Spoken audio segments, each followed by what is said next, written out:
The story opens with a man reflecting on his life. After graduating, he took a job in a big city for the last decade. Going to work every morning was shook up by a train full of passengers, a job where perseverance was judged and he was given more and more duties, so his time in the office increased even more. Even on weekends that he rarely gets off, he loses interest in reading his favorite historical novel. Just before falling asleep, our main character reflected on how his life was boring and he was missing his peaceful and beautiful hometown. When he opened his eyes, he felt strange. His hands were small and his body shrank. He tried to look outside from the window, which was a part of the room that he had no idea whose. When he looked at it, he saw a whole different world in front of him. Someone was calling a person named Van. It was Van's maid, Till. She came into the room with panic, telling him that it was dangerous out there. He asked who she was, but Till was confused. He said that the view outside was great and he moved because the garden was so beautiful. Till was shocked and even more confused at how he was using such difficult words and how he could pronounce them correctly because he was 2 years old. Van was not expecting this. Even though he was about to hit 30, he was now a 2-year-old kid. He was a corporate slave office employee who lived in a small one-room apartment in the city, and this body and maid were not his. He was trying to figure out if he was reincarnated or dead. He also had the memories from this life. He asked if her name was Till, his private maid, and Till confirmed him. He also knew that his name was Van Nyfertio. While Till was praising him for being smart, he started counting his family members like his father Duke Jalpa Fertio and his older brothers Mercia, Yard, and Sesto. There was one thing he didn't know though, he didn't know where he was. In the dining room, all the members of the Fertio family were eating. Father, the head of the Duke family Jalpa Pool Ati Fertio, first son Mercia Elago Fertio, second son Yard Guide, and the third son Sesto. While the family was eating their meal in silence, Van was surrounded by the maids and seemed like he was impressing them by eating his vegetables. It felt like he was in a hostess bar and he was a VIP customer. He still had memories from when he was in Japan and reincarnated in this world. Although he still doesn't understand and doesn't feel that this is real, he decided to do his best. His brother Yard seemed nervous. Their father Jalpa asked him what he learned today. At dinner he would ask how the day's activities to his son, and this was a daily routine at home. He wondered if this was a custom among nobles. They distanced themselves from their children. In the morning they do nothing, and during the day they learn sword techniques and education according to their age. Jalpa then asked Sesto about his day. After learning his too, he asked Van what he was planning to do that day. Van tried to come up with the best answer and stated that since he didn't know anything, he would study the history and culture of this country. Everyone, including Jalpa, was too stunned to speak for a moment. Jalpa then burst into laughter, saying how smart his kid was, even though he was the last son of his wife Mira, who spoiled him. Jalpa was sure he had strong fire magic just like him and Mira, and stated that he was looking forward to the coming-of-age ceremony when he was 8 years old. In a world filled with magic like here, it was important to know what kind of magic one possessed and what was suitable for them. And there were 2 requested noble families. Basic 4 elemental magic of fire, water, air, and earth, which was devoted to attack and to protect family and residents, or healing magic, and people who had talent other than that would suffer humiliation. His father and brother, all of them, were compatible with 4 magic elements. In his opinion, any other magic would be useful depending on how it's used. The Fertio family was a noble with a specialization in military power that existed within a large military country. They also had pride, especially in fire type, which was strong in attack. This world should have a civilization that was developing on par with the medieval and early modern worlds. But with magic making things easier, if there was a spread of gunpowder, it would be very serious. The existing weapons were all general weapons such as swords, spears, bows, and arrows. Then the very important thing was magic. This world also had 3 continents and countless islands. And right now he was in a large country located in the southern part of the Grant continent, which was in the west, Scuderia Kingdom. The royal family here existed for 300 years and had been steadily expanding its country slowly. The current king, too, led the nobles who had fighting power and would attack the small country to get the territory of the new country. It seemed that even his father at that time was promoted from count to duke because of that. He asked Till if there was only one port where ships sailed, because if passing through the deep sea, the ship might be attacked by giant monsters. Even though passing through the strait would be difficult if not using a narrow location. Till explained that other than humans there were also various other races like elves, dwarves, and beasts. But because they built their own culture in the countryside, it was rare to see them. The maids were pretty surprised that his words were very difficult to know.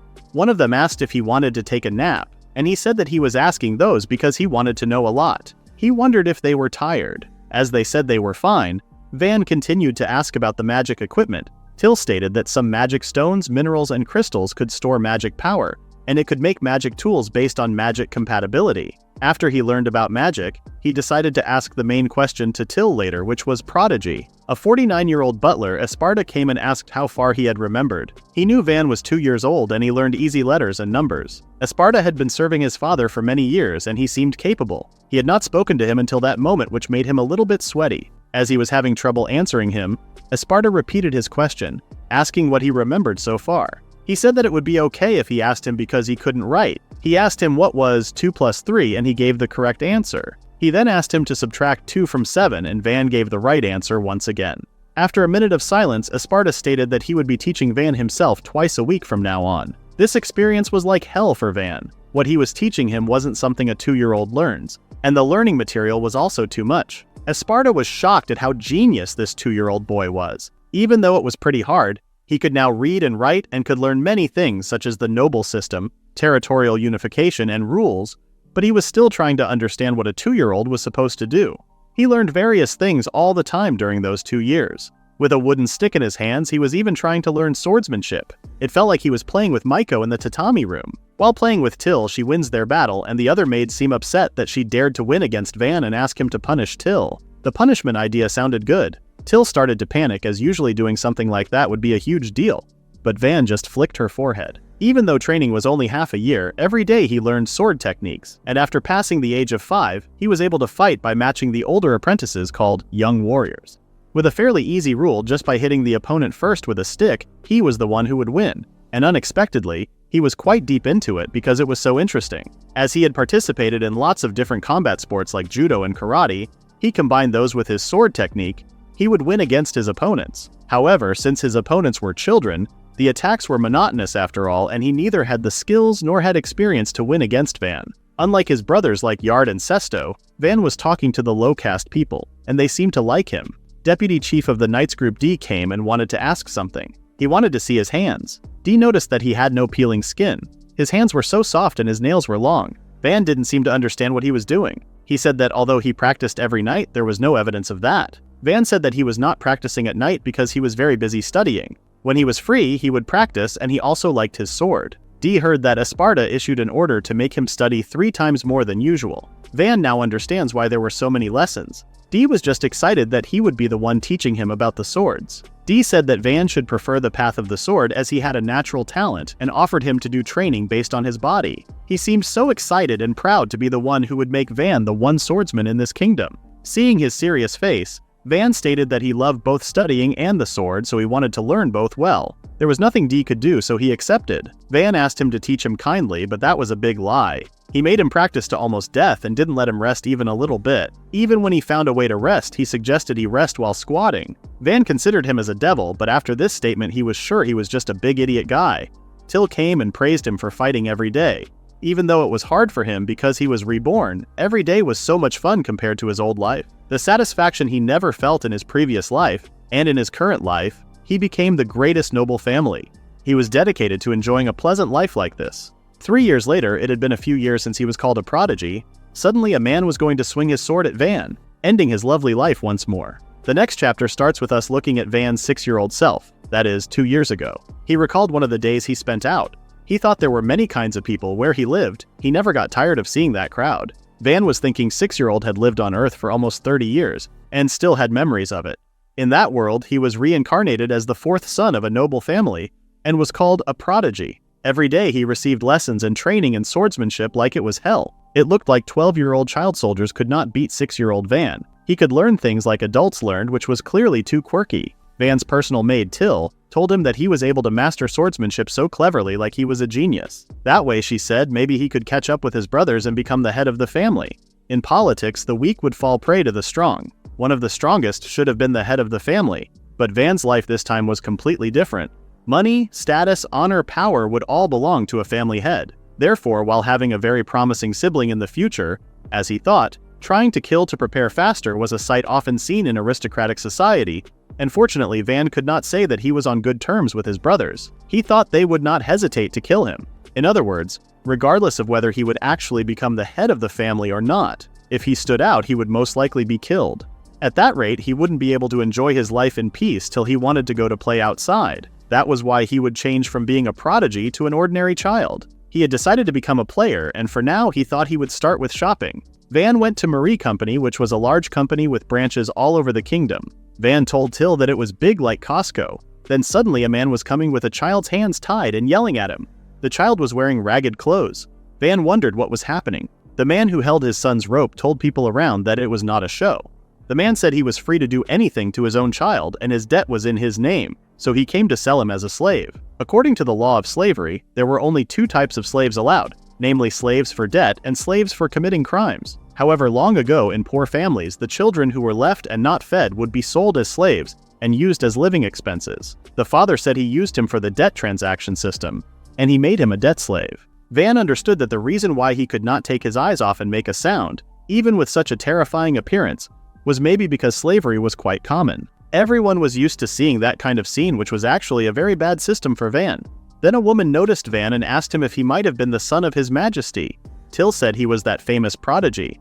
The woman said her name was Rosalie and thanked him for his patronage. She said as she thought he was the rumored Van, then welcomed him to Mare Company. She asked him what he was looking for, and then told him that they would show and prepare anything for him. He asked Rosalie how much the child as a slave would cost. She said he was about 8 years old and then asked his father what his magic power was. The father said his magic ability was stealing. In that case, she said it could not be more than 3 big silver coins. The father got angry and told them in the shop each slave was valued at 5 large silver coins or more.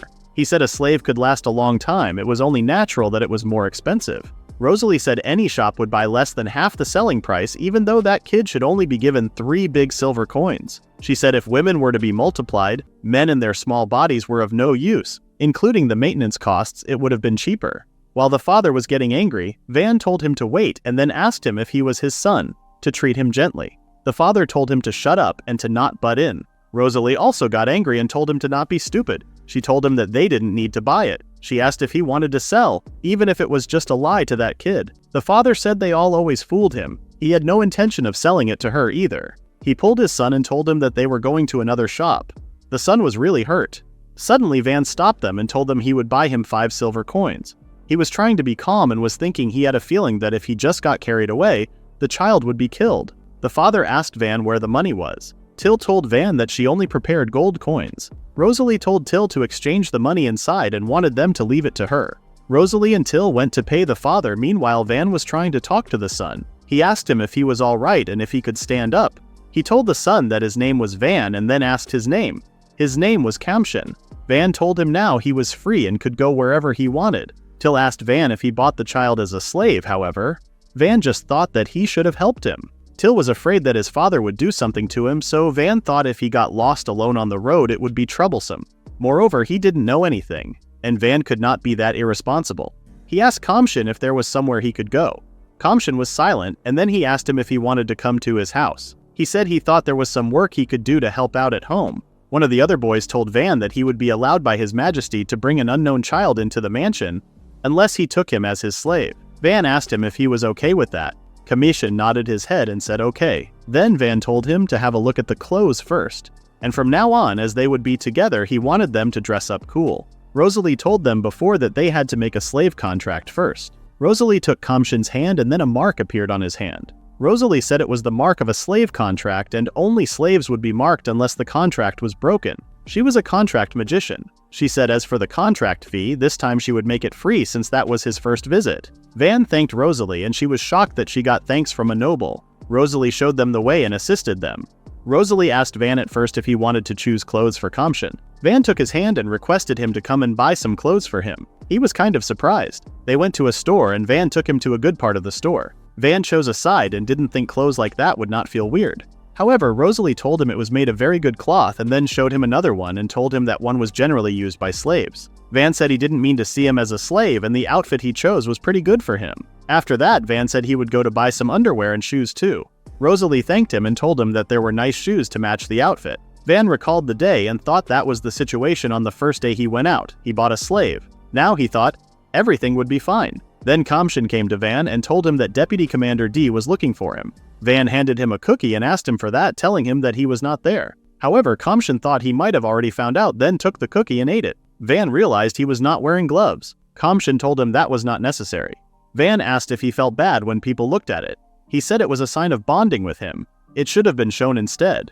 He said it was not something that could be shown like that and bought gloves for him. He immediately put on the gloves and told Van that he would wear them as he brought them. Kamshin went back to Deputy Commander D and told him that Van didn't seem to be there. Deputy Commander D was surprised to hear that he said some witnesses said that Vanna entered that room earlier. Kamshin told him that it was probably just an illusion due to his strong feelings for Van. Then Commander D yelled and asked him why there was food left in his mouth. Until now there was nothing left, he said. He said now he got Kamshin and told him that he was disregarding the orders of the Deputy Soldier Commander. That was very courageous indeed. He said he was Van's slave. Commander D told him that he would say it again, then told him that he had gotten a lot of guts and told him to replace Van, let the commander train him, and told him that he should have felt honored. Van was secretly listening to them and thought what a pity for Kamshin. Then he started to think thus, he had the habit of being lazy. He thought there must have been an achievement for going from a prodigy to an ordinary child. He thought if Kamshin gave up, he would take his place while looking at him and Deputy Commander D leaving. In the next chapter, people were talking about Van's birthday. He was turning 8, which meant it was time for the magic appraisal ceremony. They were really looking forward to the result of the ceremony as he was an extraordinary prodigy. Fertio's family's sons were all people who had magic compatibility with the 4 magic elements fire and wind, so there was no doubt Van would also be compatible with fire magic. However, in the ceremony, Van had no magic element that matched him. He had a creation magic. People who possess it are the most unfortunate magic users among all types of magic. That magic was also called alchemy. Preparing materials such as iron and copper, working with images in your head, and making swords and accessories consumes quite a lot of magic power and can't make anything further. Using a large amount of magic power to make weapons and decorations could also be made by people who have other magic compatibility. Neither an inventor nor a blacksmith need any magic talent to make it. Van's life was not targeted by his brothers in the power struggle. He had done many things to lower his rank for 2 years, and there was no way a low rank could affect his magic compatibility. The things that a noble needs are 4 magic elements: fire, water, wind, and earth. In the Fertio family, those with strong fire magic or even healing magic compatibility were especially expected. The eldest son Mercia had wind magic, and he worked harder than anyone and held the position of the family head representative. However, just because he had wind magic compatibility, he was despised by the second and third sons who had fire magic. Even so, among nobles, magic was very important. His father, Yalpa, didn't think it was possible to give birth to a creation magic user as his wife, and he had strong fire magic users. Van's mother, who had a weak body in contrast to the strength of her magic power, died after giving birth to him, and that's why his father had high expectations from him. Jalpa then took out his sword and stated that since he was young, he had shown a strange talent, and he was a fool for expecting much from him. Therefore, he said that the Duke family would not be held back. He did not want anyone to know about this matter, so he said that he had to kill him. Van didn't know what to do, and he couldn't even move. However, Mercia, the eldest son, protected Van, and when Yalpa asked what was the matter, he said that there was an area within the Duke family's territory that he was currently occupying. However, due to its location, it was completely undeveloped. There was also a village in that remote area. He suggested leaving that area to Van. It was part of the territory Mercia got when he was promoted to the Duke, and it was also the place where Count Ferdinand, whose territory had been reduced, sent knights to be judged. In other words, if he left that village to Van, even if placing a knight right next to Count Ferdinand, there would be no problem. Besides, the newly acquired territory still had some loyalty to his Duke's family, and if a member of the Duke's family was assigned there, even if it was only in appearance, it would be good. Yalpa seemed pleasant with this idea. He said that he was going to leave him in that village as a feudal lord. He told him to get out of there as soon as he finished preparations, and left there after telling Mercia that he finally found worth in him. The moment they left, Mercia kneeled in front of his brother and apologized. He couldn't stand to see his little brother having a hard time getting creation magic. He had always been mistreated by his father and brothers because of his wind magic attribute. He was okay with Van hating him for giving unreasonable advice like that. Van wasn't even close to hating him. Mercia helped him, and if it wasn't him, Van would be killed or arrested, or his tongue might even be torn out and he would most likely be made a slave. In a desperate situation like this, he promised to not waste the chance his brother gave him. Mercia was continually impressed by Van's intellectual brilliance and often found himself pondering where Van had picked up such eloquent vocabulary. He was convinced that Van considered matters with a depth that surpassed his own. From the very beginning, Esparta and Till were always eager to share updates about Van's achievements and growth. The Duke family had decided to relocate Van to a distant locale, an endeavor that was expected to be quite challenging. Nonetheless, Van was prepared to give it his all. Mercia expressed his acceptance of the situation, stating that he was content as long as it benefited Van. They exchanged a firm handshake and Van expressed his gratitude to his brother. Back at the family home, Till was visibly upset, vehemently protesting that even without magical abilities, Van remained a wise and respected nobleman. She found the decision to send him to a remote village completely preposterous. Despite this, the role of a feudal lord held its allure. With a gag order in place, Van reassured her, appreciating her concern, and surprisingly confessed his excitement about the new chapter waiting for him in the village, a reaction Till had not anticipated. Van realized that remembering the contrast between ordinary life and the rigidities of aristocratic expectations meant that he could now consider himself a free man. Assuming the duties of a feudal lord in a small village would likely afford him plenty of leisure, prompting him to think about how he should spend this newfound free time. Reflecting on the painful memories of being left by his father and brothers, he resolved to turn the village into his cherished retreat, a place where he could live comfortably and joyfully. In the next chapter, nobles spout all kinds of rhetoric to make themselves feel proud, but in the end, their priority is to protect themselves, not the kingdom, even if it means neglecting the security of their people. In other words, nobles would look down on civilians, especially adventurers. In this chapter, a group of people were discussing their mission to guard a noble's child. As they can't deal with royalty, they had to accept this. The biggest one among them asked why he accepted the request, and he explained that it was because he had no choice. Van came like sunshine, smiled at them politely, and introduced himself. Ordo, who seemed like the group leader, was shocked at how cute Van was, and he also responded politely. Van started to praise Ordo, and he noticed his weapon, which seemed pretty big and heavy. The other members of this adventurer group also seemed interested in Van, and Van was amazed by them. After meeting everyone, Van left. They all seemed pretty pleasant, the fact that the person they would be escorting looked like an ordinary adorable child. But Ordo still warned them to be careful to not pat his head. Meanwhile, Van was with Kamshin and they were preparing for the trip. He told him to put his luggage in those 3 horse carriages. He explained that this escort could not borrow carriages from the Knight Army, therefore Mercia hired adventurers. At first, they were only going to send a single carriage for him, but Mercia did not let that happen. Till was also going with them. She was dedicated to serving Van everywhere, so she was also going. The information that he possesses magic other than the 4 basic elements was only known by a few people. But he can't stop people from talking. Dee also came to accompany him and promised to plunge his swords into anyone who gets in Van's way. Van asked if he was allowed to request an escort from the Knight Army, and Dee didn't know about this either. He told the others to hurry up and get everything ready. Esparta came and stated that it was a little bit early for Jalpa, but he would be retiring soon. His children were all grown up, so there should be no problem with him coming with Van to the countryside to relax. Esparta worked alongside his father for years, so it would not be easy to let him go, and it would be difficult to replace such a trusted servant. But still, Esparta was going to watch Van's studies while he was enjoying his retirement, which made him pretty nervous. Van noticed that everyone brought so many things as if they weren't going to a village, but still he was grateful that there were so many people by his side. Dee with his high spirits and Espada with his extensive knowledge. Till asked if something happened, seeing his weird smile.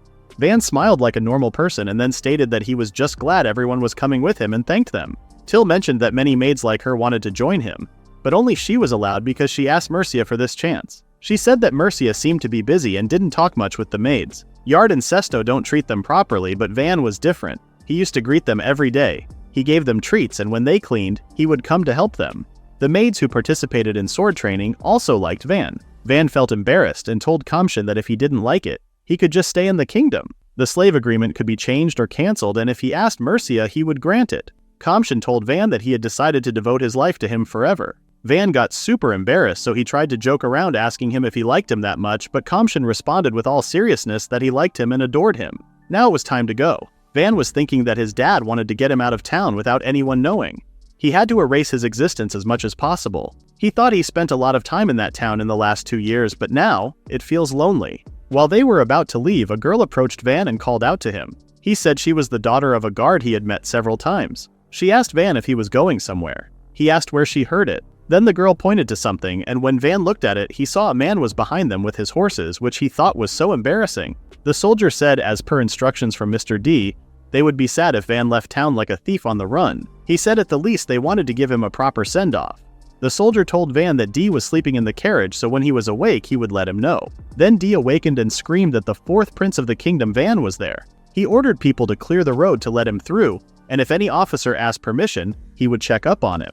People approached and asked Van where he was going, wanting him to come home soon and asking him if he was going to school in the royal capital. Van said goodbye to everyone and thought he didn't think that they cared so much about him. Meanwhile, Till got emotional and started to cry. A man approached Van and told him that the beef barbecue was ready. Van thought they had to pass through 2 cities, but before that, they set up camp for the first time. He thought in his previous life he had the experience of living in a car, but this was his first time camping in that dangerous world full of monsters. This time, he asked 2 groups of adventurers to escort him. The man who brought the beef barbecue was named Orthosheet. He seemed to be the leader and a talented adventurer who had been an adventurer for more than 20 years, so he was used to interacting with clients. Even in the face of an 8-year-old like Van, as he thought, could speak decisively. Van thanked him for the beef and for taking care of him, then he requested Ortho to take some time to rest. Till was aware that even adventurers could understand Van's kindness. She thought if Van became a master like her, they could talk about 100 more amazing things. Van was thinking after leaving the town and crossing 2 cities he camped several times. He reviewed what they had seen. They saw 4 more cities, big and small, where they rested a whole day. He was thinking about the fact that the progress was slow because they had a lot of luggage. After 2 weeks, they were walking between 50 and 100 kilometers per day, and now they had covered 500 to 1,000 kilometers. The kingdom was vast. In Japan, it was like going through 3 or 4 prefectures, but he wondered what the actual distance was. Till told Van that they would soon arrive at the village finally. Van thought it was like when a workplace had a new boss transferred in. First impressions were important. While he was thinking, as soon as they entered the city, the carriage stopped and Van asked what was wrong. The man holding horses' ropes told them the situation was bad because the village was under attack. Van, along with all the adventurers, Kamshi and Till, were lined up in a circle and discussing what to do, and they all tried to make a plan. One said they might have been bandits or mercenaries on the run. One said anyone who felt weak and disputed could back off, and one said he was used to fighting. The village was surrounded by solid thick wooden walls, so it would be very difficult to use arrows. In front of the gate, armored troops stood guard, and behind them there was an army of magicians. Villagers could only take refuge like turtles. Dee wanted Van to let them join the battle because he believed if they all worked together, as he said, they could be defeated. Van thought the opponent's numbers should have most likely been 40 to 50 people. He asked himself if they should have fought in a situation where they didn't know what their opponent was like. Orthosheet said it was too dangerous. Dee told him that he knew it and there would be injuries and even death, but everybody could accept that. Ortho said he had his principles. They didn't accept requests that required sacrificing party members. He told him that if he became an adventurer, he must have often experienced those kinds of conditions. Ortho said if he had risked everyone's life, they would have been dead long ago. Dee turned to the crowd and asked if there was anyone who wanted to risk their life. He said the village became his lord's first territory, as did the villagers. If a crisis came, he said, he couldn't help but draw his sword. Ortho told Dee that he was indeed a good knight, but that had nothing to do with them. He said even if he paid more, it was all over if he died. He continued that at least he would like to request an escort for Van. He said depending on the situation, they may have escorted them. Esparta refused it and told them Dee would be more than willing to die for others. He stated that Dee alone was able to face over 30 people, including an army of mages, and he said he thought that would be 50-50. He said if Dee died this time, no one would rule the village, and he said they would not fight. Even if I died first, Esparta said. He was still a 4-element mage. He said it was where the open area was and they could see their fighting power. Ortho was surprised that he could fight. Esparta told everybody that they didn't have to take any risks. First, he would build a barrier wall. Adventurers had to attack from behind the barrier from a distance. When the enemies turned their gazes, at least it was his plan, their chances of winning would be high if the surprise attacks were repeated. Ortho asked if their magic power attacks could be prevented because he believed that there was no way to prevent them other than shooting them with arrows. Van said one cart was lined with iron at all vital points and it was fine to get into the cart and escape after making the first surprise attack. He said their only goal was to distract the enemy first. He asked if Esparta stayed behind and confronted them. Esparta approved it and told him that as bait, he had to keep attacking from behind the wall, otherwise Dee and the others would die. Van didn't like to hear what Esparta said as he thought that he would surely die. Esparta finally said that he, as an old man, would be more useful. He wanted Van to allow his request, then Van would be the bait. They all looked at Van and were ready to listen to him. Till jumped in front of Van and she said no. She told Van that she opposed that proposition and would not allow them to do that. She said if Van became the bait, she would rather that she face the enemies. She said if they got distracted and attacked her, she was sure that they could win. Kamshin said she was coming too. Van said to let him remind them all again, then told everybody that he was in charge there. He said he would discuss that possibility, and Orto and others would escort him to the village. He said that didn't include fighting to save the village. He told Esparta, who had retired from a noble family, that he had contributed greatly to Van's family and must have not died in that place. He said Dee and the other knights' squad were serving his father, not him. He said he had to apologize to his father if anything happened to them. He turned to Till and told her that he already thought of her as his older sister who spent more time with him than anyone else, and didn't want to see someone as important as his sister die. Then it was Kamshin's turn. Van told Kamshin that he really liked his honesty even though he was Van's slave, he didn't have to die for him. Van told Kamshin that he was glad Kamshin was enjoying his life. Van started to think that for him, who was known as incompetent and got kicked out of a noble family, everyone who wanted to follow him was amazing and kind people, so he could not let them die. Just giving orders and doing nothing, he would never be like that damn boss. He, as the person in charge, must have put himself on the front line. He wanted to sincerely apologize to them. Van started to talk. He said first he would take the cart, and then advance from the front. He said he wanted everyone to attack from left and right. However, he said he told them not to forget that ranged attacks were the main attack there. He said if the enemy didn't retreat, they could run away and leave his body there. He stated that even if he got killed by the bandits if they didn't reveal his identity, the duchy wouldn't worry. Now, Ortho was okay with risking their lives. Van called Ortho a brat and told him that he said he would risk his life for the responsibility. Ortho told Van that if he said more than that, he would have had to scold the whole party. Puriel said honestly she had already been fooled by the nobles, and so far she had only seen nobles who could only talk. However, Van could remember their names one by one. That was why they wanted to risk their lives, as she said, and everyone felt the same way. Meanwhile, Van thought since Puriel was cute, he could remember her name. Dee said they were honorable knights who served the Fertio noble family. They would serve Van, who would be in charge of Fertio's future. He said they protect Van there and also protect the future of Fertio. Esparta said when the expulsion was complete, he wanted Van to remember his duties and responsibilities as a noble. He told Van that it would end in 3 days. However, Van found it so long. He said then he would modify the area and execute the plan he proposed. First, he planned to create a barrier and attack from a distance. Dee and his knights were attacking from the left side, and Ortho and his comrades were attacking from the right side. Those who didn't attack would wait there in case of an emergency to prepare to move. Dee screamed "Roger!" and they all started to execute the plan. When the wall was finished, Dee and his knights and Ortho and his comrades were ready to march on. Ortho thought that Butler Old Man was more suited as a magician as he could fight to some extent. If he was a fourth element mage, he couldn't just be a butler. However, he thought, maybe under certain circumstances. Ordo said if Ortho had refused the young master's request back then, he really would have sacrificed his life. Ortho approved and said he was very valuable. No noble like him should die so soon. Ortho said if it was possible, he wanted that boy to become a lord. He said these past 2 weeks the impression of nobility in Ortho had completely changed. It turned out that there was such a person in a noble family. He was very interested in Van. He said if Van was in trouble, he would go to help him. But still, Ortho didn't know much about Van. The lord of a small village, that being said, was troublesome and made Ortho want to refuse. He risked his life to fulfill his responsibility, even though he was pressured to come to such a place. Not only the territory and its inhabitants, but also the knights, retired butlers, maids, and slaves. After all, they lived as adventurers to propose such a strategy to protect everyone so that no one died. An 8-year-old would choose to die just for his own sake. Van was really a weird boy for Ortho. When Van returned, Kamshin and Till hugged him and thanked God. Kamshin thought if something happened to Van, he would be the first to become Van's shield and then catch up with Van. Van felt like they were like his own family. He told them that they were in a battle and that if there was something they could do, just do it. Van ordered them to get the medicines and medical treatment kits out of the cart. Puriel said if conditions get dangerous, they will. The bandits were at ease.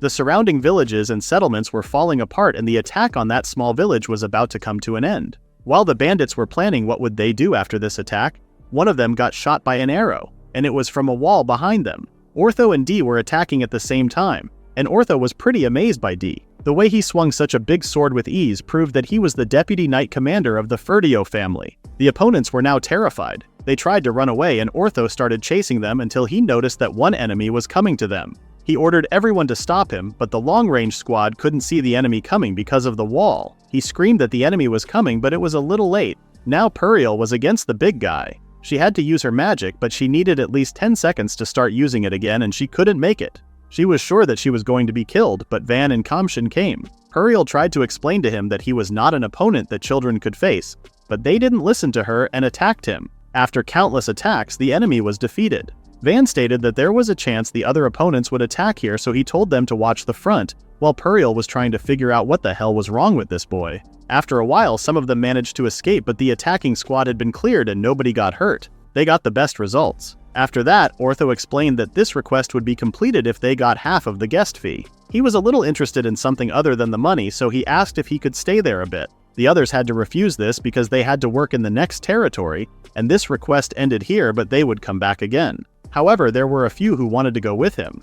There were dense forests and mountains wound here, so he could hunt demons without accepting quests for a long time, or he might be able to earn some money. Puriel mentioned how she didn't think Van was a noble's kid as he didn't look like one. That was the reason Ortho wanted to stay here, because he wondered what a child like him would become. Van had a sharp wit, and it was unnatural even if he was educated as a noble. At first glance, he looked like a child from a noble family, but once he opened his mouth, that image would disappear. He was polite and gentle, but often looked like a cheerful and friendly child. There was no pretense of looking down on the commoner even though he was a noble. He admitted that he had never seen a noble like him, and the other members seemed to agree with him. They recalled that before the battle, Van said that his magic was not suitable for battle. In other words, back then he was willing to sacrifice himself for everyone, which was not a noble-like decision. Puriel mentioned that Van also helped her when she was cornered. His movements didn't seem like a kid's, and it was like a knight that had been to many battles.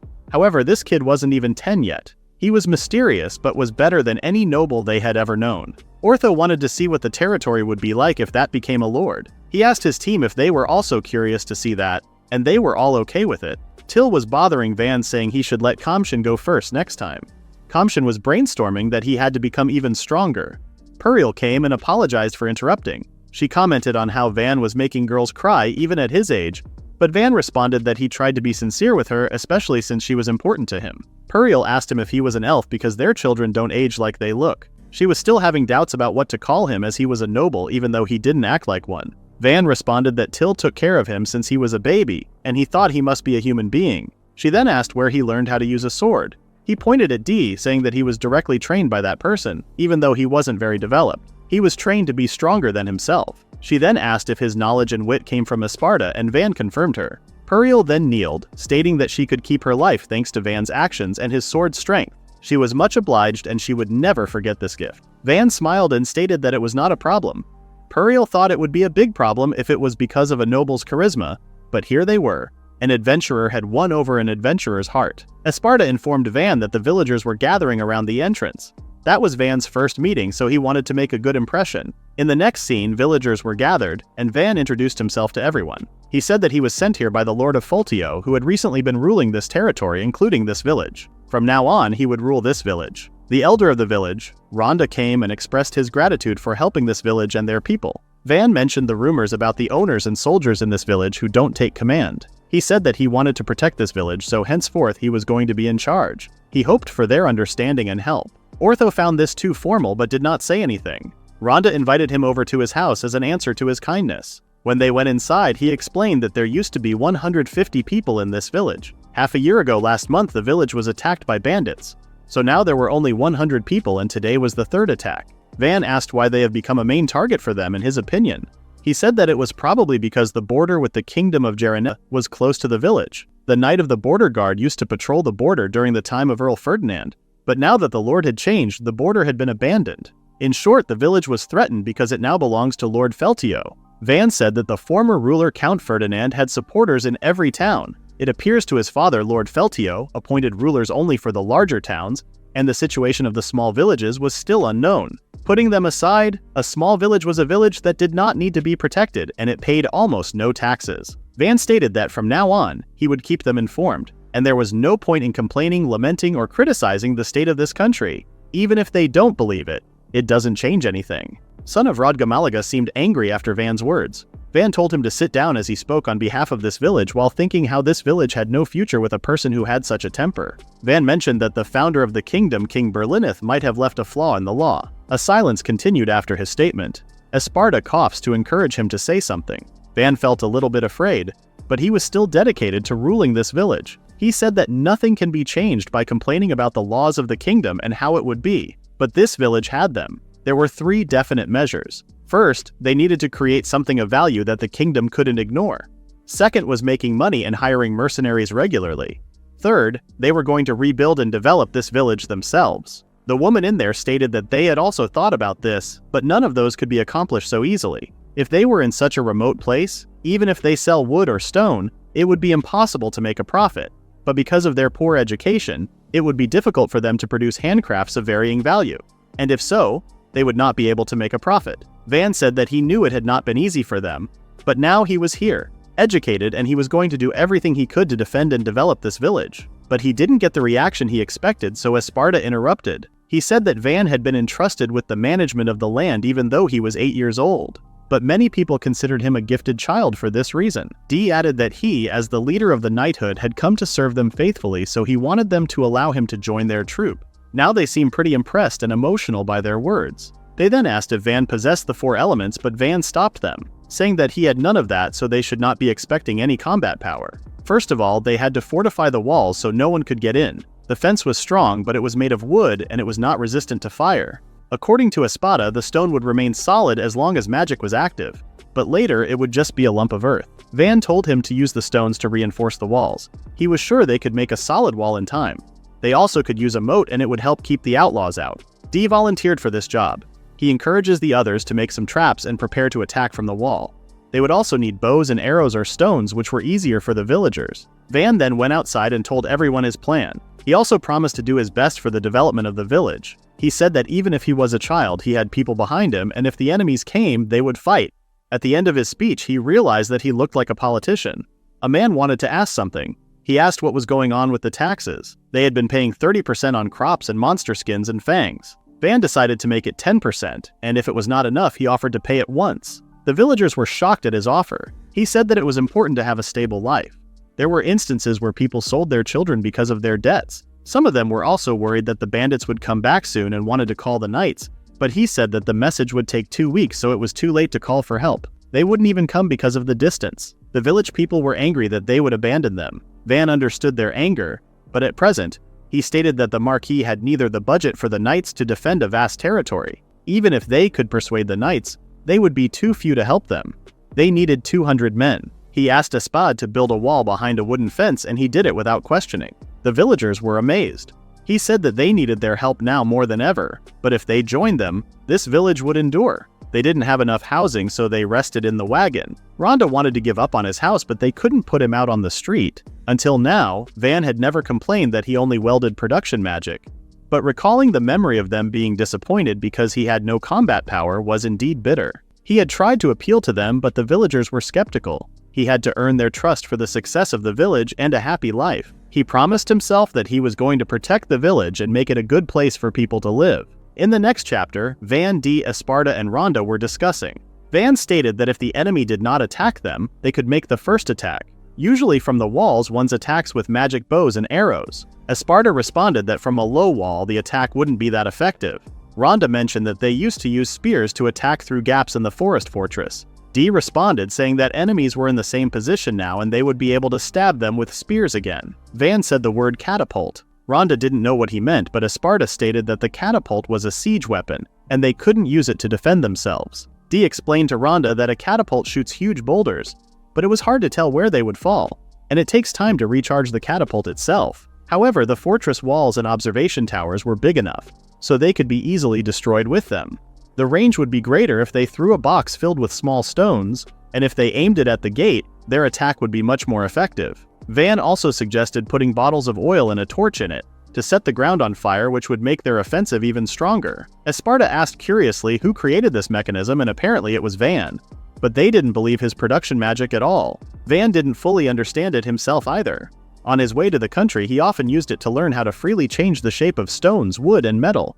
And now it was time to show everyone what he had learned. In the next scene, Van asks Ortho if he thinks they could occupy the village now because the opposition party has left. Ortho confirmed him and mentioned that he was going to stay in the village for a while to make some extra money hunting mythical monsters. He then stopped and sensed monsters here. He told Van that it could be dangerous here, so he should sit down in the nearby trees. Van was amazed at Orta's intuition. As he travels, he detects and destroys enemies you didn't even suspect. Despite his skill, he can't raise his level. Kamshin found an enormous tree, but Van said that was too big so they couldn't cut it down. He showed another tree, but that one was also too big. Van tried to use his skill.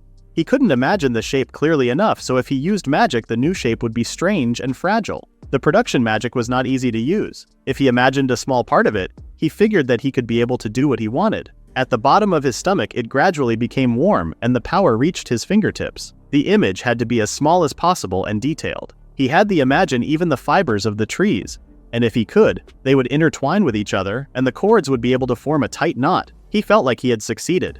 When the fibers split into pieces and bind together, they would be transformed into a wooden cube. This cube was made of wood, but it looked like plastic. The fiber block had a stunning quality.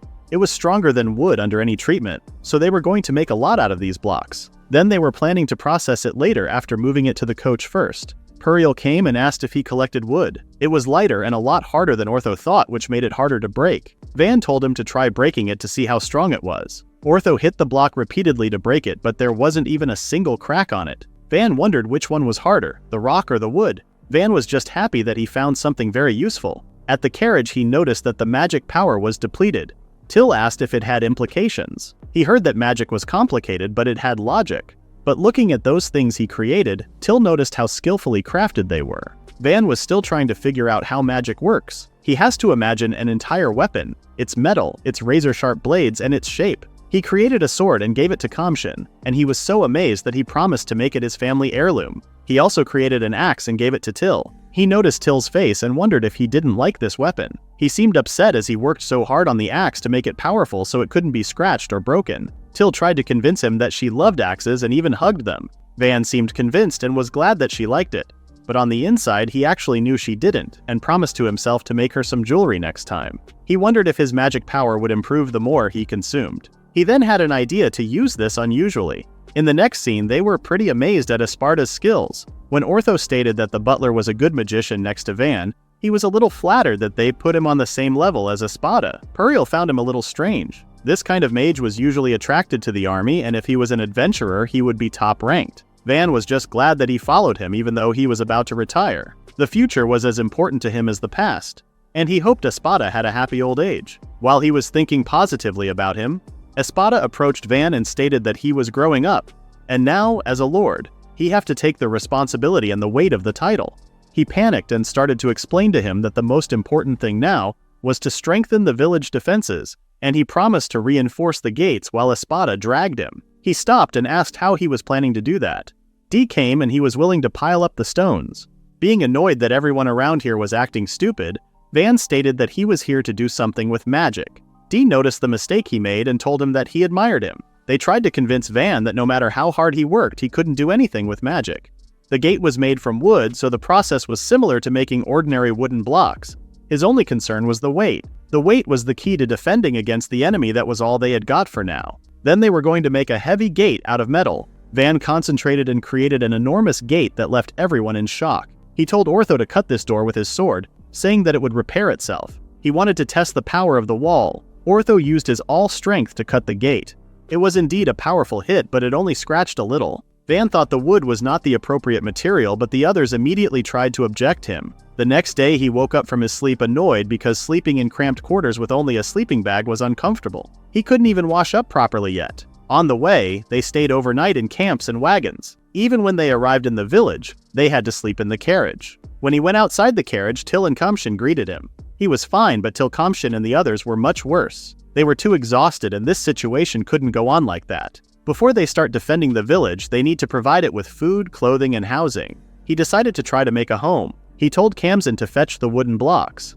Rhonda came and asked what were they doing. He explained that he wanted to build a house on this land and asked if it was safe and suitable. Rhonda said that it was the center of the village, so Van's mansion would look great. Van also thought about organizing a festival when they have some free time.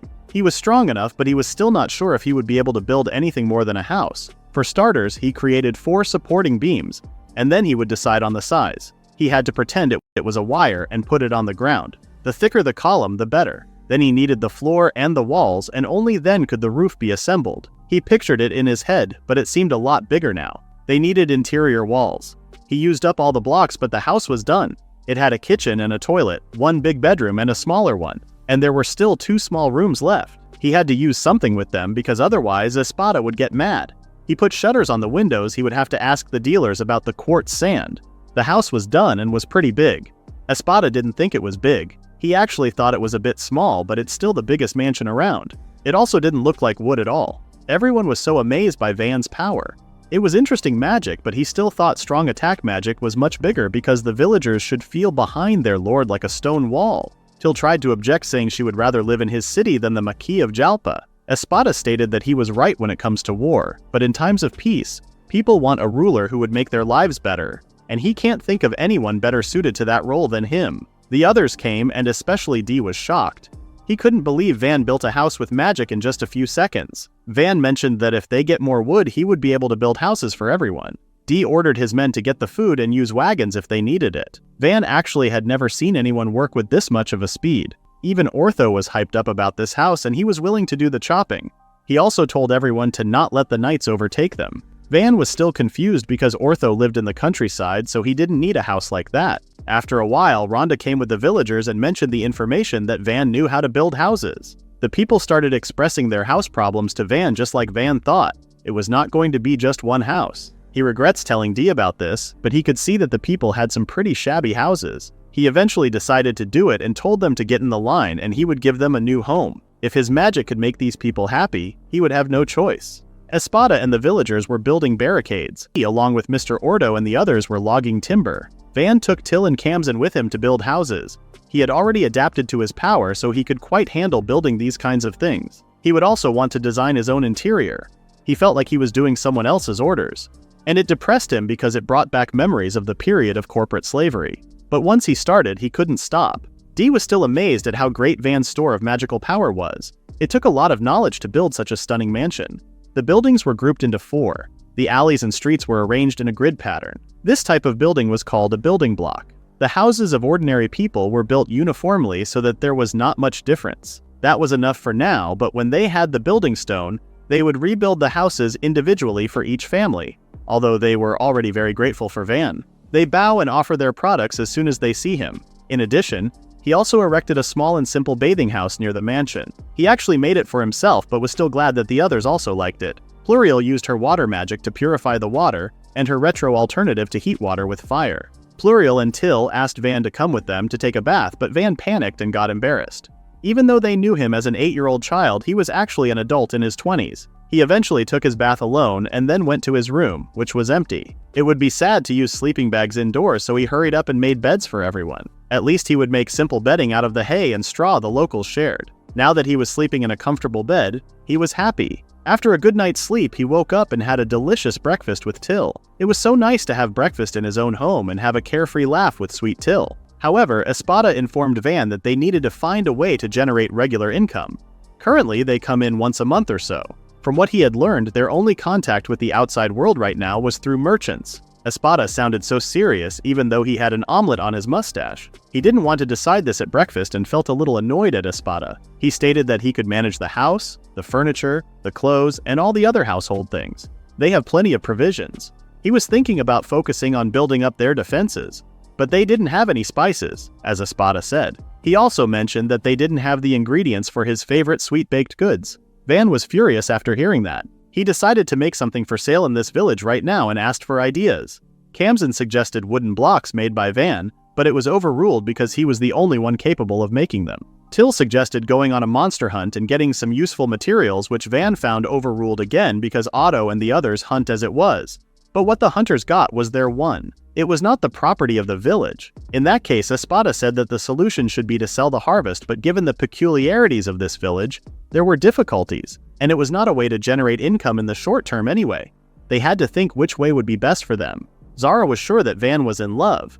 He already suggested to them to try it out to find out how it works. He was in charge of diffusing traps, but he mentioned that they were worried about spoiling Van's precious gift. Zara said that it would be alright. Seeing Kamzin's and Till's worried faces, Zara showed them an oak tightly lined with leather on the inside and the edges, making it strong and resilient. He told Kamzin to try, and when he hit it, it was too weak, so he was about to tell him that he should hit harder. However, the oak split in half like a piece of paper. They were all stunned. Zara started crying as his brand new oak was just broken. He was even more shocked when he learned that it was just a wooden weapon. Van told him to hold it and he would make it sturdier than before. He actually did make it. Orto came and asked what they were doing.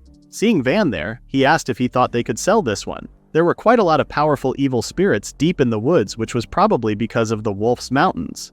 He mentioned that they could mine rare minerals without going into the mountains. It was iron ore, but there was also silver and copper and some gold. And also he showed him the mithril ore. Van was thrilled by this. They were indeed lucky to be able to find those in the woods. Ordo had a suggestion. Until now, the problem with extraction had been great remoteness and the difficult terrain. It seemed the only thing that had been attempted here was nightly expeditions. And for them, herbs and minerals were of little interest. Van said it was a good chance for experienced adventurers to set up mining operations. And if there were rich deposits in the foothills, there would definitely be more to discover in the Wolfsburg Mountains themselves. First, he recycles the iron ore. In the case of wood, the recycling process was evenly distributed among the layers. But in the case of iron ore, there were parts to which magic penetrates gradually and there were parts that it deals with instantly. They need to convert the easily recyclable parts into sand. 1/3 of the original size was left. To check the quality, it should be melted down and purified because he didn't know how pure the ore was originally. Zara heatedly asked Van if he would try forging a sword out of the ore. A thin, double-edged sword was even enough. Ordo wondered if he really liked swords that much or iron weapons in general. Van said that since Zara brought him the ore, he would make weapons for all adventurers. Hearing this beautiful news, he wanted to have a dagger and one long sword. Van concentrated and started creating the first iron weapon. The thickness of blade was thicker than a katana, but the cutting part of the blade must be extremely sharp. He believed the density of the metal also plays a role. All that was left to do was to put it all together and fasten it. After a few seconds, he was holding the sword. It didn't take long, and it was not because he was skipping steps for the sake of speed. It was a demonstrable result of the growth of his skills. He handed the sword to Zara and he was so happy that he let out a scream. While they were all trying to see the new sword he made, Van wanted to make it longer, and in the same design without being bothered by the voices. He successfully made a sharp and powerful sword and gave it to Zara. Seeing Zara's weapons, the other adventurers were in demand to have new weapons made by Van. As for his weapons, Puriel stated that it was hard to say for sure until it had been tried out, but it could be sold for quite a high price. Espada said it was really quite a novelty. Ore deposits in the middle of the forest, not in the mountains, are rare. Iron sand was more often. It seemed that the ore contained in these rocks was very rare. The expectations were golems of stone, iron, and other ores. So if there were dungeons nearby, that would explain everything. Ordo's team had never stumbled across anything like that. Zara wondered the possibility of the remains of golems destroyed a long time ago. Ordo asked if there were any dungeons around there, but they didn't know yet. They have not explored the area, so it might have been somewhere. Espada stated that if a dungeon was discovered, their business would change dramatically, and this village would generate an abundance of trade. Van smiled a little, and he seemed to like the possibility of the village's importance increasing dramatically thanks to the new dungeon he might find.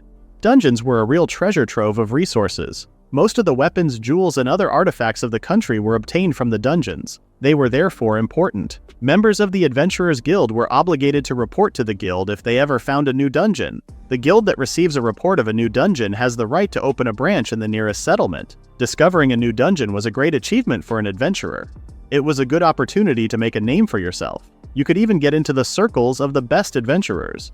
You could also get the right to be the first to explore a new dungeon. Van said, under the current circumstances, if this village passes on the dungeon report, it was unlikely they would be able to afford to accept guild members. Espada confirmed him and added that the village would be fooled by adventurers, merchants, and even knights. There was a shortage of food and other resources, and there was also the possibility of an attack by a neighboring country that Ferdinand would most likely invade. Ortho asked if they should search the dungeon, but they would be expelled for that. Puriel stated that as soon as they found out about the dungeon, they would send knights here. So with Van's magic, the construction production problem would be solved in the blink of an eye. Van said that he impeded the fertile family. If they get the chance, they will get rid of him. So they must first expand and develop this village before claiming the dungeon, then the fertile family wouldn't be able to do anything. Ortho told the other to explore the area where the dungeon might be and go around it when they were gathering resources. It was not profitable to claim the dungeon now, but Van was hoping that they would be rewarded. Dungeons were important to the country as well as the aristocracy. Van's family thinks he is useless and they have no plans for his future. If he claimed the dungeon now, it would simply be offered to one of his brothers. That was the reason why he had to use his power so that no one else could have this village. While walking with Till, Van said that the housing situation was good for now, and their next thing was financing and providing for the defense. Till wondered if his magical power still going strong, and Van confessed that he was getting tired. When he gets tired, he won't do anything. They needed the labor force, but there were few people here who knew how to work with their hands. He would like to create a stock of weapons and shields even before the arrival of traders. The defense was just as important. The outer wall was almost complete. H had laid out stones and managed to make those walls as strong as concrete. At first, he did not have enough height and thickness, but he solved this problem. And on the wall itself, he put a simple ballista using leather in the manufacture.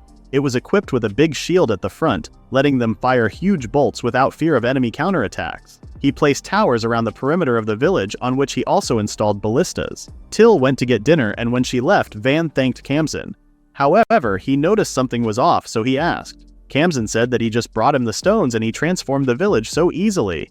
He seemed like he was still trying to process his power. Van said that as a lord it was his duty to work for the good of the village. He asked if Kamzin aspired to anything. Kamzin's goal was to protect Van. Van seemed to feel his dedication but asked him politely to not overdo it. He knew that Kamzin was always so straightforward and cared about him. Next time he decided to make him armor. His dear knight needed the fine armor that would keep him safe in times of trouble. For 3 days he worked hard and the village now looked like a small fortress. Van found it perfect, but he asked where else they could see such a well-protected village, but there was nowhere. Espada didn't even think they could call it a village. It was more like a small fortress, and now there was no way for bandits to get behind those walls. D thought about the possible scenario if Jalpa realized the power of Master Van. Espada disagreed, saying that the head of the house considered it paramount to be able to fight. There was no point in discussing it now. But D said that there it was not impossible to use Master Wang's abilities in battle, and if they give him time, he would be stronger than anyone else. They started to argue, so Van had to interrupt, saying that it was meaningless to regret circumstances or what kind of talent he was born with, and what was important was to be able to adapt and live with what was given to you by fate. He decided to quote some phrases he had heard before, and it seemed like they liked it. D started laughing and agreed to Van. As the atmosphere was getting more cheerful, it was time to work. The ditches have just been dug and haven't been filled with water yet. A ditch with water was perfect for defense. There was even something aesthetic about it. He didn't think they should forget about drinking water. It was necessary to reinforce the bottom and walls of the ditch, and they needed to provide a water supply route. Now they go to the river for water or filter the rainwater they managed to collect. While he was thinking about having a more reliable source of water, he heard a noise behind him. The bandits were here. They were already coming from the other side. Van told them to raise the bridge and close the gate. He asked if there was anyone left outside and sent someone to check it. It had only been a few days and they were already obeying his orders without hesitation. Except, they were still afraid to fight. It was the same in the last battle. He was also a little scared himself.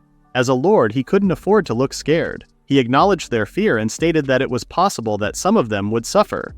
However, this was an important battle for the future of the village, and that's why he would fight for it. He said that he couldn't do it alone and asked for their help. Van's encouraging words seemed to work on those people, and they didn't seem like they were afraid of anything now. Van started to give his orders, and before he went to fight, Till grabbed him. Seeing Till's torn eyes, he told D to take his men and find out what the enemy was planning. D, with a lot of confidence, told him to rely on him and that he was an outstanding leader and genius, and generally the best of the best. Even if the advantage was not on his side, even if he was surrounded, D believed that he would be successful. He was proud of the fact that he had more success than Commander Stradale, and now he was going to serve Van. He trusted him and was willing to risk his life. D asked about the situation, and his man explained that it finally became clear what kind of groups were out there in the distance, which looked like bandits. He noticed that they were heading there and informed Van about this. He also mentioned that they were a few hundred yards away. They have to get ready to defend themselves. Van asked if someone was following them, which was also a possibility. While they were thinking about the possibilities, one of them saw a tail. It was a bunch of armored dragons coming towards them. The situation was not good. It was hard for an experienced knight to fight an armored dragon, and there was not a single experienced fighter in this village. It looked like those armored dragons were chasing the bandits right at them, and there was no way to penetrate them with ordinary weapons. This magic was effective, but the only mages who could fight now were Espada and that adventurer's daughter. And the adventurers themselves had gone after the materials. Even if there was no mage, a heavy knight could slow him down and then hit him where he was weak, but locals wouldn't be able to do that. They can't withstand a tail and claw attack. Van ordered everyone to get behind the ballistas and put the ballista bolts nearby. D also told everyone to listen to Van and follow his orders. People were running away from the dragon screaming for help. There was no end in sight, and this kind of attack was hard to repel even in a big city. D calculated that there were about 40 armored dragons 8 meters in length, and they could use the bandits as bait. But Van felt sorry for them and asked if there was any other way to do this. This made D laugh, and he apologized. He thinks that it is better to relax and laugh in the face of danger in a tight spot like that, and you will just find a solution. He told everyone to aim for the dragons, shooting them when the bandits jumped into the moat. Van asked if the bandits at this distance could handle him, and they confirmed him. Even if hitting their eyes or mouths would be fine, and they would have a better chance then. Dee stated with great confidence that none of them would die today and that they were going to win this battle. "We will have dragon barbecue for dinner tonight," he said confidently. In the next scene, the bandits are running towards the village in fear of the dragons chasing them. Seeing they were close enough, Dee told his men to be ready. Even though he didn't show it, he was aware of how challenging the situation they were in was. He ordered his men who had the catapult ready to fire it. Even though the arrows fired reached the dragons, they seemed to vanish and have no effect. But what happened was that the arrows Van created actually pierced the dragons' bodies. The arrow hit the paw of the armored dragon who was behind. The dragon also broke its paw and stuck it into the ground. Obviously, they did not kill much, but this was something that they did not expect. When Van asked Dee what was going on, Dee told him he had done something amazing, but he didn't seem to understand much. Dee explained that they killed about 10 armored dragons in one volley. He also stated that they didn't have arrows anymore and that they needed to bring them from the unused ballista. Van had an idea and he told him to use a wooden one if there wasn't any iron left. Dee gave the order and told his men to get ready. After one volley, everyone already gained confidence so people would be sure of victory. The second salvo would be even more accurate. The people on the watchtowers had also set up and taken positions. There was no doubt for Dee that they would gain victory. He ordered them to fire the arrows to show the power of this village. The painful screams of dragons could be heard by everyone. The wooden arrows managed to break them. Although the result was not the same as iron's, it turned out to pierce such a thick scale. Dee ordered everyone to use wooden arrows, aim, and fire. After a few times, all the dragons were dead, and the victory was with them. Defeating at least 40 dragons with only 60 arrows was not something Commander Stradale would believe. Dee was proud of Van. He went to Van and Van seemed so happy. It was Van's first time seeing the dragon, so he was a little surprised. As he called them dinosaurs, Dee started laughing because he didn't even know what those were. Dee expressed his joy by dragging Van from place to place with the happiness of winning. Van noticed that there were people outside the gate, and Dee informed him that 30 people survived. Dee told them to tie them up and warned them to not do anything other than what they said. The bandits were so scared that they were even willing to be slaves to them. They begged them to hire them. Rhonda stated that those people often plundered their village. The villagers were also angry and started attacking them as they killed some of their family. Just before one of them hit the bandits, Van held his fist as he didn't want him to get his hands dirty. He said that they would be punished, so he didn't need to do the same bad thing to them, just like they did. He then turned to the bandits and stated that they would still have to suffer punishment. As soon as someone comes here, they will be taken away. Until then, he wanted them to contribute for the sake of the village. They gave them the job of weeding out the dragon to get the magic core. Ortho was so amazed by the things that happened in the past week that he was sure it would last for the rest of his life. Bill and Zara were also impressed by the weapons. Even if 30 people use Van's perfect swords, 4 or 5 bodies for a day was the maximum. They had to be on time, so Ortho decided to butcher it while it was still fresh. From the next day, Dee, Orta's team, Kamshin's team, and the Free People dealt with carcasses. Van had changed the material of the cleaning knife, so now it was sharper. The team finished after 3 days. Then the next night, Van made a speech. He thanked the villagers and everyone for working hard for the village. Now they didn't have to worry about money and could use any seasoning. He prepared a feast for everyone and told them to drink no more than 2 glasses. Van was also enjoying the dragon meat, even when grilled crispy. The texture of the meat was juicy and soft and flew through his tongue. Ortho mentioned that the meat inside was fatty and tasty because it was protected by a hard shell. Dragons were expensive, that's why they sell them. Now Ordo made sure that the ballista arrows were as powerful as the weapons he made for them. Dee overheard this statement and was devastated that Van didn't give him a sword. While the adventurers were pleased by their weapons, Dee and his team surrounded Van asking for swords and daggers. Van was overwhelmed by Dee and his team, and people who were thanking and offering him food but did not change his attitude. The villagers found him strange as he still went over to his side even though he was in for a hard life. It was the one who was about to attack the bandits for killing his family, and he was grateful to Van for stopping him. He decided to try making this village better for the sake of the deceased families. Rhonda and his helper Aldo seemed to enjoy the fest. The woman was happy that they were able to gather together even with aristocrats. Espada stated that it might be a problem if she thinks like an aristocrat, but that was part of Van's charm. Till looked at Van, and she realized that Van was about to do more amazing things in the future. In the next scene, Ortho, Van, and the others are talking about selling the dragons. Ortho stated that for 1 dragon with a shell, the merchants would give them 20 gold coins. As most of the meat was rotten, they wouldn't be able to sell it, and considering the transport costs for the rest of the body, they would be able to get about 8 coins. They had 30 bodies, so in the end, they would get more than 300 coins. Van converted it to yen inside his head, and it was more than 300 million. Espada congratulated him on his successful defense. Van didn't forget the assistance with a protective barrier Espada gave them, so he was also thankful for him. Espada pointed out that even though the results were wonderful, there was a law according to which a village or city that had earned more than 100 gold coins must pay a tax of 50% to the treasury of the marquis. This meant that they would also learn about the state of the village. Espada briefly told him that even if it would be difficult to keep it a secret, it wasn't impossible. Van was stunned. He hadn't seen anyone who had served the marquis for decades with the same devotion as Espada, and now he was proposing a method to deceive his father. This case was different from the dungeon. This time, to hide the truth, they would act covertly, and it would be a betrayal to his father. However, his father preferred a peaceful life without his son, so Van asked what his plan was. Firstly, he was going to report it to his older brother Mercia, crediting him with the dragons. An order of knighthood would not do, therefore he offered Hessians and adventurers. They stumbled upon a herd, but it was in the forest, so he could pretend that they destroyed it individually. Throwing him away, 3 older brothers claimed to be the head of the family. Everyone was trying to curry favor, and he wanted Mercia, who had supported him to this day, to win. Van made his decision and stated how great Espada's plan was. The next morning, Van was greeted by everyone he had seen in the village. While they were praising him, Van held Till's hand. Till was surprised at first, but she was happy that he wanted affection. Van behaved like an adult in the bathing situation, but he was still 8 years old, so he was using his child privilege. However, after a while, he decided to let her hand go because of his dignity. But thinking about Till leaving him one day did not please him. However, he wanted to focus on her happiness now. Van was about to say something about Till's future partner, but Till interrupted him, saying that she wanted to take care of him to keep being with him, and that's why she had never thought about this topic. They went to the gate, and Van asked the guardians if they had spotted something. It was merchants. It was Mr. Bell and Mr. Lango. Van barely made out the black silhouettes, but this man could even see their faces. Just in case, Van told them to raise the bridge and prepare the ballista. They tried to explain to him that they weren't bandits, but they could be in the wagon and around it, and not just merchants and the convoy. Bandits could threaten their people, so he was not taking any risks. He told Kamshin to call Orto and D. They got to do a lot of things, and it depends on him how effectively he would use each opportunity. Finally, the time he was waiting for had come. Meanwhile, the merchants got stuck. The man inside said that the wagon broke down on the road, which was why a lot of products became unusable. He told the driver to consider the repair costs, the cost of the stay, and the convoy.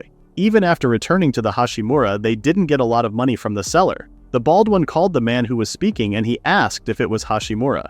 He said that no matter how he looked, this place did not seem like a village at all. He asked if they missed the way, but there was no way. While they were arguing, Van greeted them from the top of the gate. He introduced himself as the owner of the village, Vanni Furto.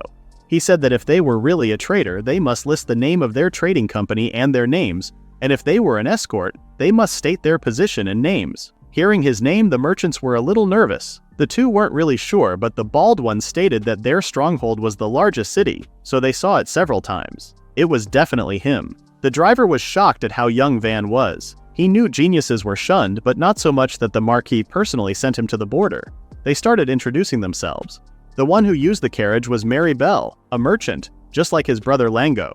The other guy was a security guard at Adventurer Air. Van asked Ordo if he knew anyone, and he said that they had been meeting in the Adventure Guild and also drinking together. Van permitted them to enter the village and welcomed them. When they entered the village, Rhonda and the others greeted them. Bell and Lango apologized to Rhonda for not coming back for so long and expressed their happiness about their wellness.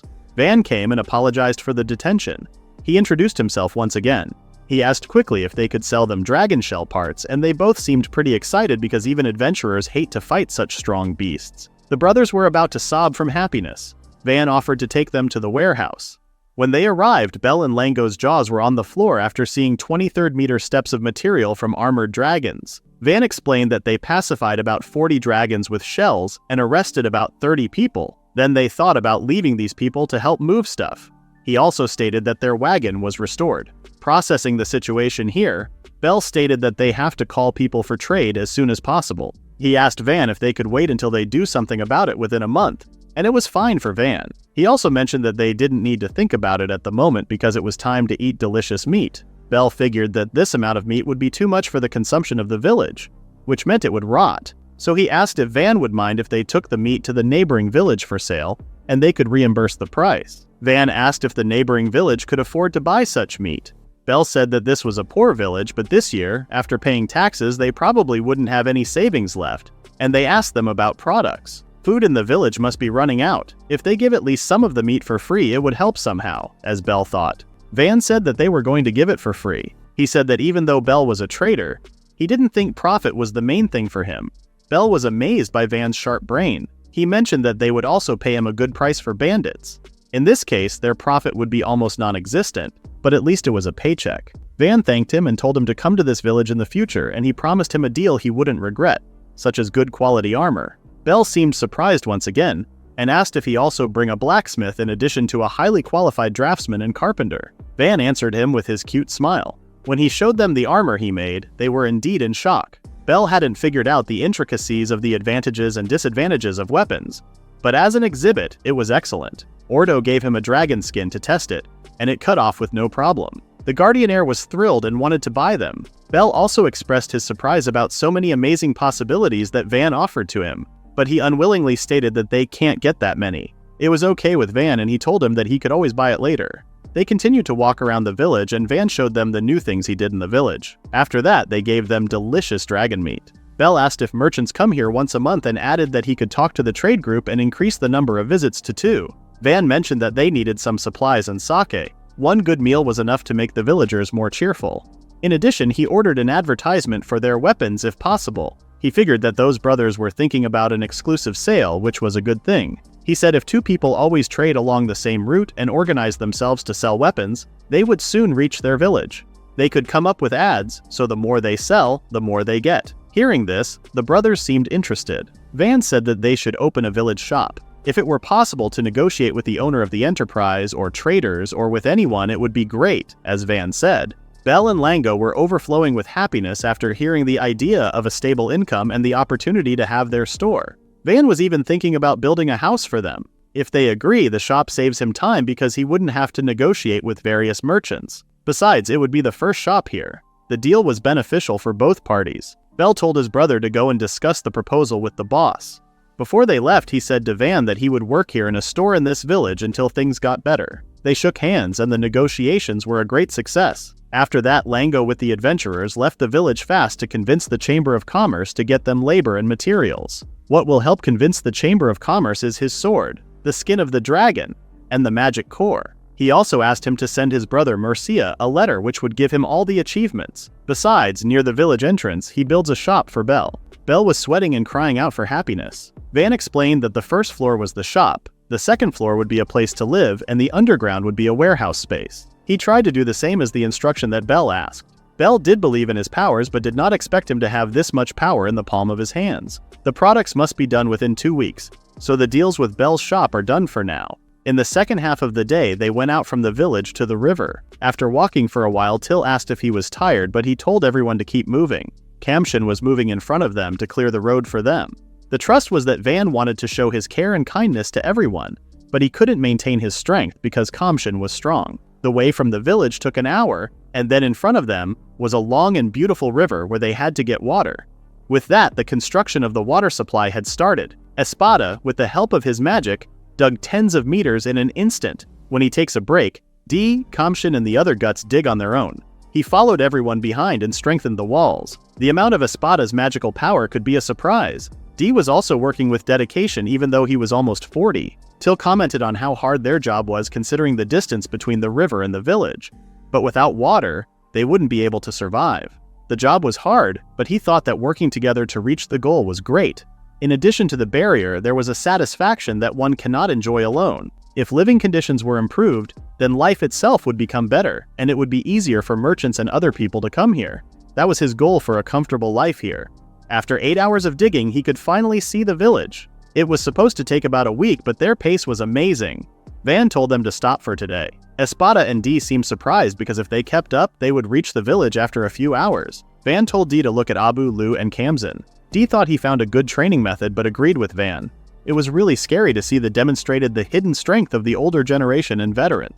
The next day, to their surprise, they dug into the village before the end of the morning, and then it was time to let the water through.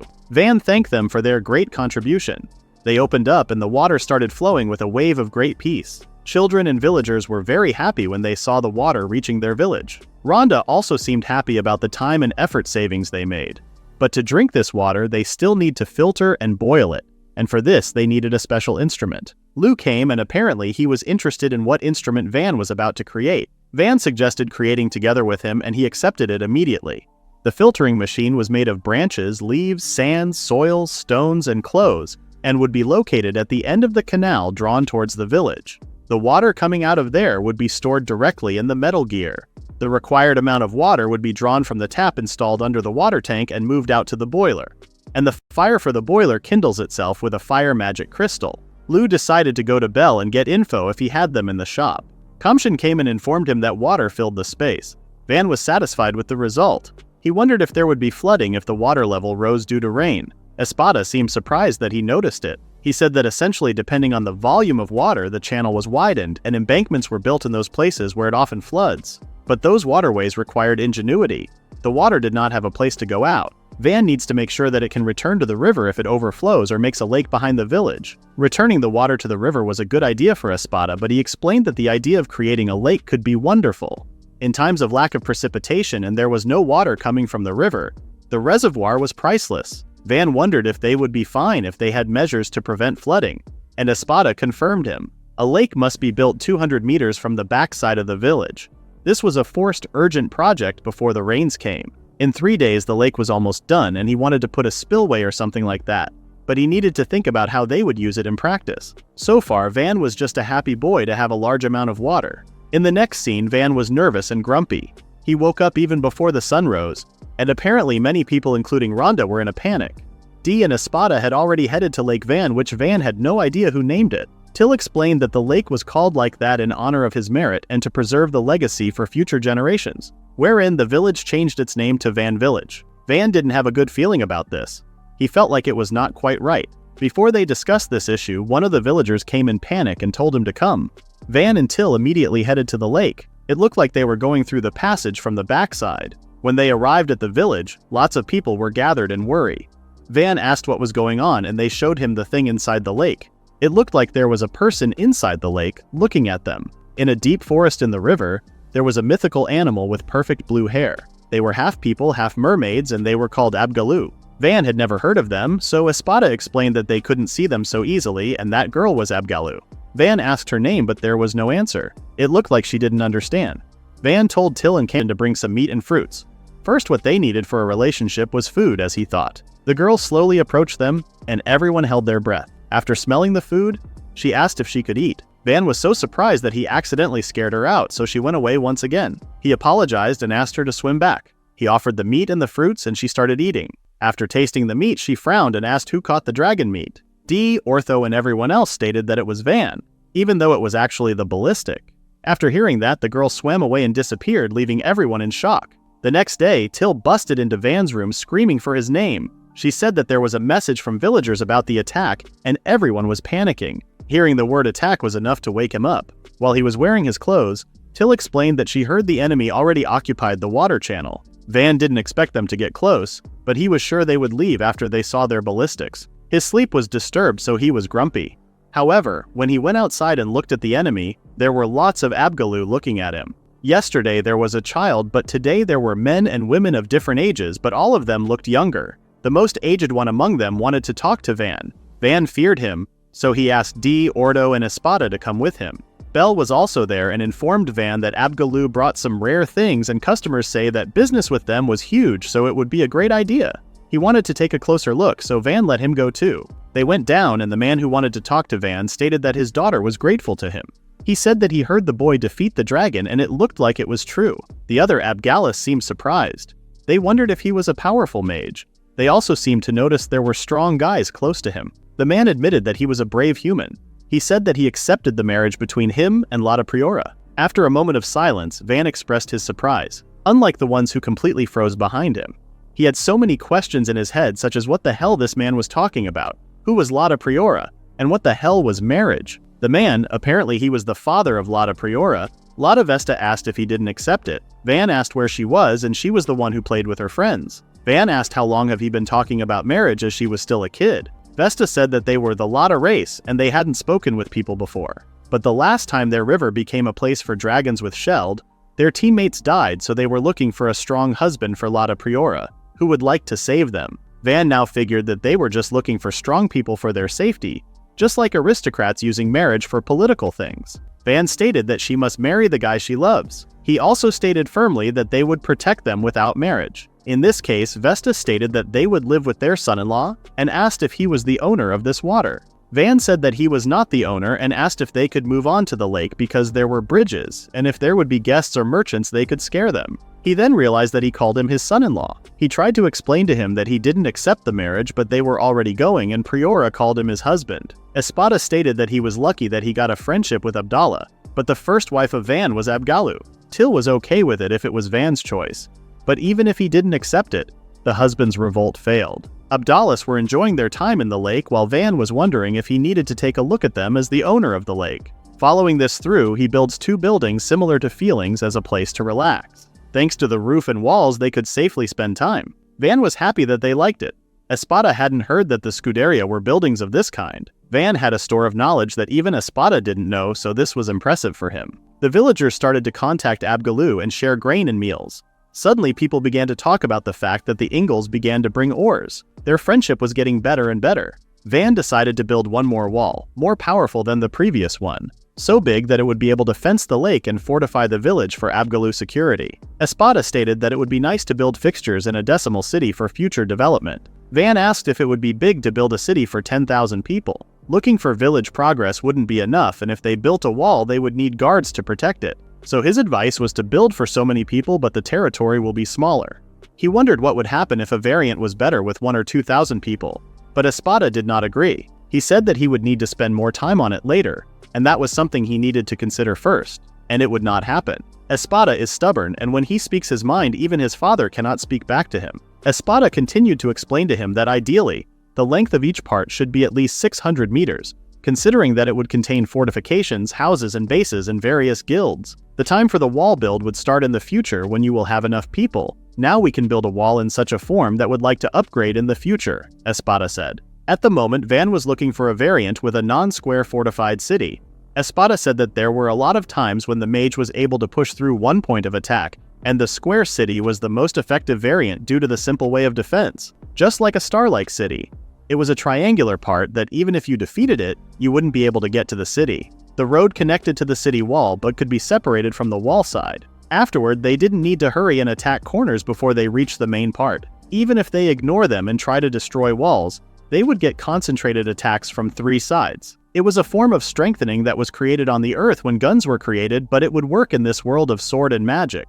Espada continued, saying that if he attacked from the front, he would concentrate his attack, but if the attack was from corners, he couldn't spread out to the left or right. That's why he needed more people. It was a very good form, he said. In this case, even good mages wouldn't be able to line up the infantry to be shielded. While they were talking, someone came into the room and told Van that a messenger arrived from Count Ferdinand. There was not only an emblem of Count Ferdinand, there was a unicorn emblem and shield of Viscount Cayenne, a rising nobleman from the faction of Count. Count Ferdinand was the owner of this city, so Van guessed that he might want it back. At the front gate, a little girl and a woman were standing, and they did not seem to like the rumors about the so-called child prodigy.